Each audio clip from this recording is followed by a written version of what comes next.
Did you know that even if you've been a U.S. citizen for years, or even decades, your citizenship could still be at risk? Under Trump's Department of Justice, revoking U.S. citizenship is no longer a rare move. It's now a top federal enforcement priority. That means more investigations, more legal action, and more people facing the terrifying reality of losing the very status they thought was permanent. So what's changed? The DOJ is now actively reopening naturalization files, searching for misrepresentations, technical errors, or even minor mistakes from years ago. In some cases, they're even using decades-old immigration records to build denaturalization cases. It's part of a broader effort to crack down on what they're calling fraudulent naturalizations. But the consequences, they're real and they're personal. You could be a veteran, a working parent, a retiree, anyone. And if the government believes there's an issue with how you became a citizen, you could suddenly find yourself under federal scrutiny.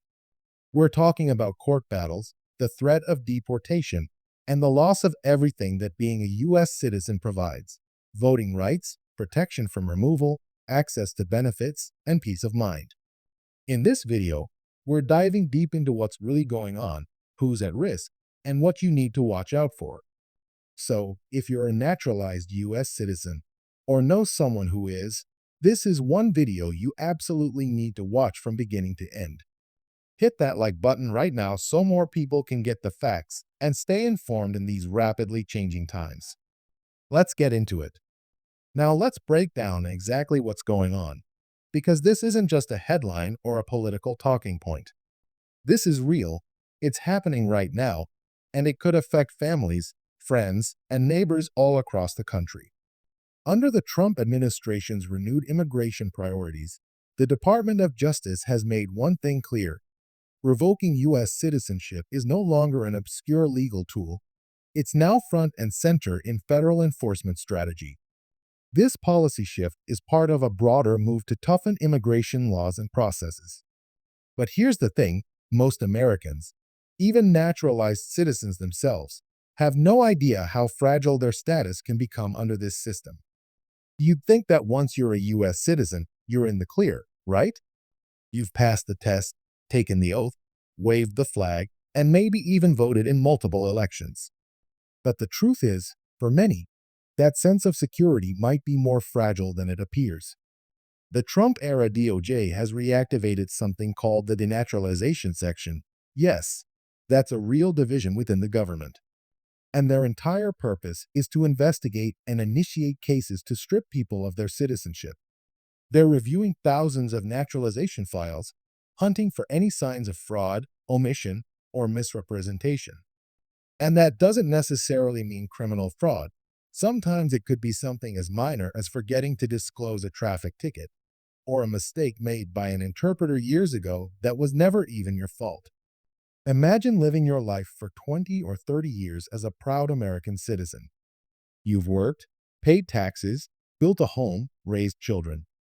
And then one day, out of nowhere, you receive a letter saying your naturalization is being questioned. The ground beneath your feet suddenly shifts. That sense of belonging you thought was permanent, it becomes uncertain overnight. It's important to understand that this isn't just about catching hardened criminals or people who game the system deliberately.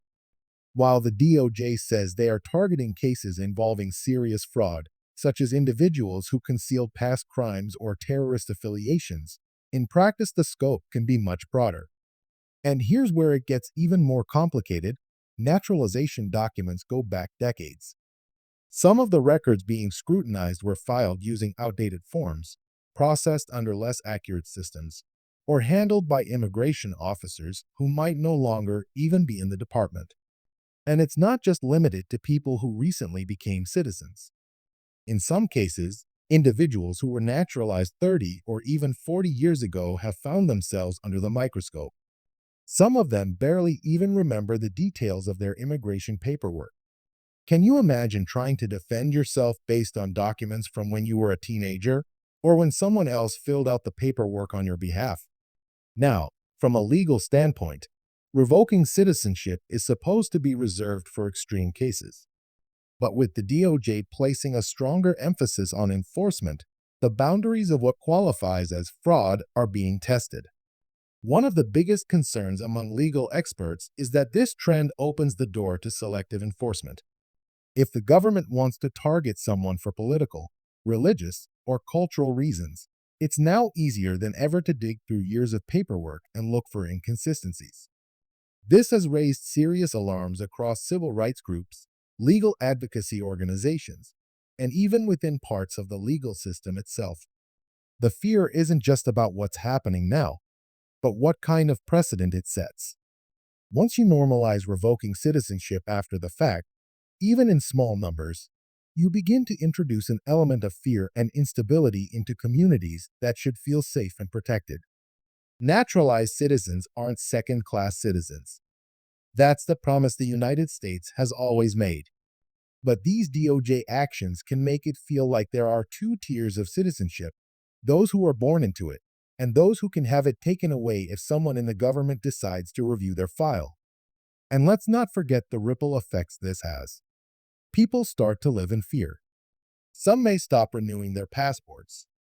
Others may hesitate to apply for federal benefits they're fully entitled to, just because they're worried it might draw unwanted attention to their immigration history.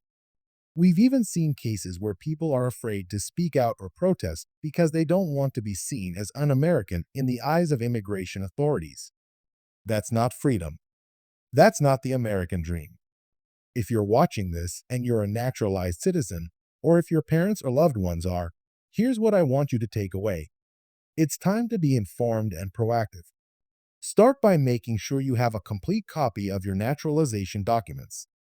Review them carefully. If anything seems unclear or inaccurate, consider speaking to an immigration attorney. It's better to be prepared now than to face questions years down the line when it might be too late to correct something simple. And don't think this is just about immigrants from certain countries or backgrounds. The enforcement push is broad, and the reach is growing.